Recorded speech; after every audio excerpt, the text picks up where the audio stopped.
Also wenn wir hergekommen sind, war noch Entstehungsbrand beim Tor und im Wohnbereich, der hat schon brennt.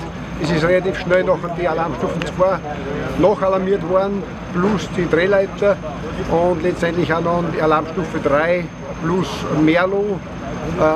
Das heißt, wir haben jetzt aktuell gut 20 Feuerwehrautos da, von 15 Feuerwehren und in etwa 250 Einsatzkräfte.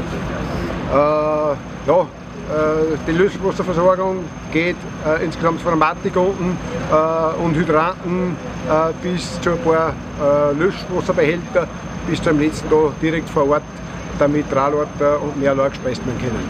Das werden sein alles zusammen 4-5 Kilometer mindestens.